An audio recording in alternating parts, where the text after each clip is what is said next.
Hello दोस्तों। आज की जो वैकेंसी निकल के आ रही है वो है electronics corporation of India limited की तरफ से। इलेक्ट्रॉनिक अगर मैं बात करता हूँ ECIL की, तो ये पब्लिक सेक्टर एंटरप्राइज है जो कि एक यूनिट है डिपार्टमेंट ऑफ एटॉमिक एनर्जी का। और ये काफ़ी सेक्टर में काम करती है, जैसे nuclear, defence, security, aerospace, information technology, telecom और ई गवर्नेंस। अब जो इसमें वैकेंसी निकल के आ रही है वो है प्योरली ऑन कॉन्ट्रैक्ट बेसिस। अगर मैं बात करता हूँ इसमें, तो देखिए दिखाता हूँ मैं आपको क्या क्या पोस्ट है। जो पोस्ट है वो है technical officer and it's purely based on contract. जो नंबर ऑफ पोस्ट है वो है 300। See 300 number of vacancies are there. अगर मैं बात करता हूँ एक्सपीरियंस का, इसमें पोस्ट क्वालिफिकेशन एक्सपीरियंस जो मांगा है वो मांगा है 1 साल के लिए, जो कि होना चाहिए आपका 30/11/2021 तक। अगर मैं अपर एज लिमिट की बात करता हूँ, मैक्सिमम एज तो आपका 30 ईयर्स होना चाहिए 30 नवंबर 2021 तक। और अगर हम इसमें कंसोलिडेटेड मंथली पे की बात करते हैं तो आपको जो कॉन्ट्रैक्ट पे पेमेंट मिलेगा वो मिलेगा 25,000 पर मंथ। अब अगर हम कैटेगरी वाइज में बात करता हूँ तो 136 कैटेगरी इसमें जो पोस्ट है वो है अनरिजर्व के लिए, 15 जो पोस्ट है वो EWS के लिए, 77 आपका OBC के लिए है और 50 पोस्ट आपका SC के लिए, 22 ST के लिए। अगर हम आगे बात करते हैं तो इसमें लिखा हुआ है कि द कॉन्ट्रैक्ट पीरियड, यहाँ पे पहले हम थर्ड पॉइंट दिखाता हूँ मैं आपको। जो कॉन्ट्रैक्ट पीरियड है वो लिखा हुआ है minimum period for 1 year and extendable up to 5 years depending on the project requirements।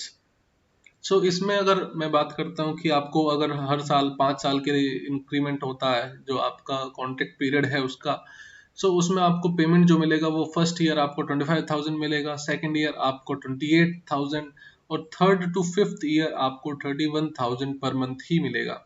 अगर आप एक्स्ट्रा बेनिफिट्स की बात करते हैं तो इसमें लिखा हुआ है कि अगर the candidate will be deployed to certain sites, so he or she should be eligible for TADA and other benefits also। Okay. मैंने बताया जैसा कि कॉन्ट्रैक्ट पीरियड आपका 5 साल तक के लिए हो सकता है बट मिनिमम 1 ईयर ही है।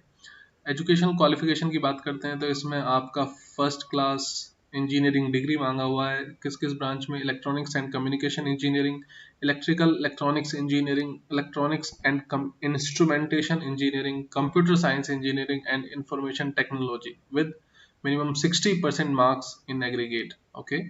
अगर आगे बात करता हूँ एक्सपीरियंस का, तो मैंने आपको बताया कि 1 साल का आपके पास एक्सपीरियंस होना चाहिए। और इसमें लिखा हुआ है कि अगर experience ceiling, distribution, polling, commissioning, repair and maintenance of EVM, VVPAT, including FLC or having industrial exposure in production, repair, maintenance of electronic equipment will be preferred। जो प्रेफरेंस आपको मिलेगा वो अगर आपने मीन्स वीवीपैट और ईवीएम से related कोई भी काम किया है तो उसमें आपको प्रेफरेंस दिया जाएगा। और इसमें लिखा हुआ है कि 1 साल का अप्रेंटिस जो किया हुआ है किसी ने भी, तो वो भी एज ए एक्सपीरियंस कंसिडर्ड होगा। जो द कैंडिडेट्स है अप्रेंटिस वाले वो भी अप्लाई कर सकते हैं। अगर मैं बात करता हूँ मेथड ऑफ सिलेक्शन का, तो method of selection is purely on the basis of your BTech marks and work experience. इसमें कोई इंटरव्यू नहीं होगा। लिखा हुआ है कि 80% मार्क्स जो आपके बीटेक में जो आपने स्कोर किया है उसका 80% लिया जाएगा और 20% आपका वर्क एक्सपीरियंस। उसमें कंडीशन है कि 5 marks for minimum stipulated work. Means अगर आपका 1 साल का एक्सपीरियंस है तो आपको 5 मार्क्स मिल जाएंगे, बट अगर आपका और एडिशनल 6 मंथ्स का है तो आपको 2.5 मार्क्स एक्स्ट्रा मिलेंगे एवरी एडिशनल 6 मंथ्स के एक्सपीरियंस के लिए। ओके। और up to maximum of total 20 marks. अगर आगे बात करता हूँ कि अगर किसी का टाई हो जाता है, इसमें मार्क्स का जो मेरिट लिस्ट होगा उसमें अगर टाई हो जाता है इन दोनों के बेसिस पे, तो आपके क्लास 12th के मार्क्स और 10th के मार्क्स को या डेट ऑफ बर्थ को भी कंसिडर किया जाएगा फाइनल मेरिट लिस्ट के लिए।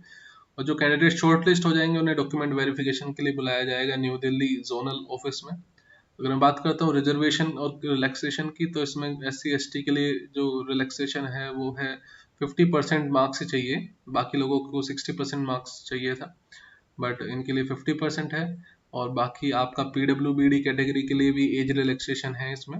SC ST के लिए भी है 5 ईयर्स का और OBC के लिए भी है 3 ईयर्स का। जनरल और EWS के लिए नहीं है। सो आप देख सकते हैं इसमें जनरल कंडीशन की अगर मैं बात करता हूँ तो आपको CGPA कन्वर्जन फॉर्मूला, जो CGPA टू परसेंटेज जो कन्वर्जन फॉर्मूला होता है, वो आपको कंपलसरी देना होगा जब आपका डॉक्यूमेंट वेरिफिकेशन होगा। और आपको जो फॉर्म है वो टोटली ऑनलाइन है, कोई हार्ड कॉपी कहीं भी सेंड नहीं करना है। अगर आगे बात करते हैं इसमें तो कुछ इंपॉर्टेंट पॉइंट कि आपका फुल टाइम या रेगुलर कोर्स ही होना चाहिए। आपका अगर ऑनलाइन या डिस्टेंस मोड या ई लर्निंग से है या पार्ट टाइम आपने किया है तो वो एलिजिबल नहीं है। और लिखा हुआ है कि एकेडमिक टीचिंग या research work experience will not be considered as industrial experience. Okay. अगर अप्लाई करने का तरीका अगर मैं बात करता हूँ तो आपको ऑनलाइन अप्लाई करना है। जो वेबसाइट है HTTP, ये लिखा हुआ है careers.ecil.co, इन पर डायरेक्टली अप्लाई कर सकते हैं। अदरवाइज आप डायरेक्ट ECIL की वेबसाइट जो कि है ecil.co.in पर जाकर वहाँ पे करियर्स और फिर ई रिक्रूटमेंट पर जाके आप ये अप्लाई कर सकते हैं। जो आपका ऑनलाइन एप्लीकेशन है, ये जो फॉर्म स्टार्ट हो गए हैं वो है 11 दिसंबर 2021 दोपहर के 2 बजे से। और जो फॉर्म रहेगा वो 21 दिसंबर 2021 शाम के 4 बजे तक ही अप्लाई कर सकते हैं। सो आगे बात करता हूँ तो जो candidates have to join immediately from the date of receipt of provisional offer of appointment. जैसे ही आपको ऑफर ऑफ अपॉइंटमेंट आता है तो आपको तुरंत ज्वाइन करना हो सकता है। लिखा हुआ है कि अगर आप डॉक्यूमेंट वेरिफिकेशन के लिए जाते हैं तो आपको कोई TADA नहीं दिया जाएगा। अगर मैं बात करता हूँ डॉक्यूमेंट्स आपको क्या क्या इसमें लगेगा और क्या क्या आपको लेके जाना है डॉक्यूमेंट वेरिफिकेशन के टाइम पे, तो आपको ओरिजिनल और साथ ही साथ एक सेट फोटो कॉपीज का भी लेके जाना है, जिसमें कि आपका ऑनलाइन जो फॉर्म आपने फिल किया उसका अप्लीकेशन होना चाहिए, वो आपका साइन होना चाहिए, और उस पर पासपोर्ट साइज रिसेंटली आपका जो पासपोर्ट साइज फोटोग्राफ है वो भी फिक्स होना चाहिए। साथ ही साथ आपके ओरिजिनल सर्टिफिकेट जैसे कि डेट ऑफ बर्थ का प्रूफ, आइडेंटिटी प्रूफ, क्वालिफिकेशन के लिए आपके क्या डॉक्यूमेंट्स है, 10th 12th बीटेक का एक्सपीरियंस आपका 1 ईयर का जो है आइदर अप्रेंटिस और इंडस्ट्रियल एक्सपीरियंस, आपका कोविड वैक्सीनेशन सर्टिफिकेट भी लेके जाना है। ओके, एंड लास्ट है इसमें लेटेस्ट कास्ट और डिसेबिलिटी सर्टिफिकेट भी आपको प्रोवाइड करना है। आपका कैटेगरी वाइज सर्टिफिकेट जो कि SC ST या EWS और या OBC से रिलेटेड है, वो भी एक प्रिस्क्राइब्ड फॉर्मेट जो दिया हुआ है ECIL की वेबसाइट पे, वहां से ही वैसा ही फॉर्मेट में आपको ये शो करना है। और अगर बात करते हैं JNK वालों के लिए, जम्मू कश्मीर के लिए, उनको भी एक रिलेवेंट सर्टिफिकेट प्रोवाइड करना पड़ेगा। आगे बात करते हैं इंपॉर्टेंट डेट्स का, तो इंपॉर्टेंट रजिस्ट्रेशन जो फॉर्म है ऑनलाइन एप्लीकेशन स्टार्ट हो चुके हैं 11 दिसंबर से, और जो लास्ट डेट है फॉर्म फिलअप करने का वो है 21 दिसंबर 2021। और डॉक्यूमेंट वेरिफिकेशन के लिए जब आप शॉर्टलिस्ट हो जाएंगे आपको मेल पर नोटिफिकेशन आ जाएगा, और उसके साथ ही साथ आपको वेबसाइट पे जाके अपना डेट जो होगा डॉक्यूमेंट वेरिफिकेशन के लिए वो पता चल जाएगा। So that's all from my side. I hope आपको ये वीडियो अच्छा लगा होगा, और जो इलेक्ट्रॉनिक्स या इलेक्ट्रिकल से रिलेटेड या CS से रिलेटेड जो भी कोई लोग हैं वो इस फॉर्म को डेफिनेटली डेफिनेटली अप्लाई करें। बहुत ही अच्छा मौका है। अगर आप बिल्कुल मीन्स 1 साल का अप्रेंटिस ही आपने किया है, 1 साल का एक्सपीरियंस आपके पास है बेसिक, तो आपके लिए स्टार्ट करने का, सीखने का, नई चीज़ें सीखने का एक अच्छा मौका है। सो आई होप आपको ये वीडियो अच्छा लगा होगा। अगर अच्छा लगा तो इसे लाइक कीजिए, सब्सक्राइब कीजिए, और इस चैनल को अपने दोस्तों के साथ शेयर कीजिए। Thank you, have a nice day, God bless you.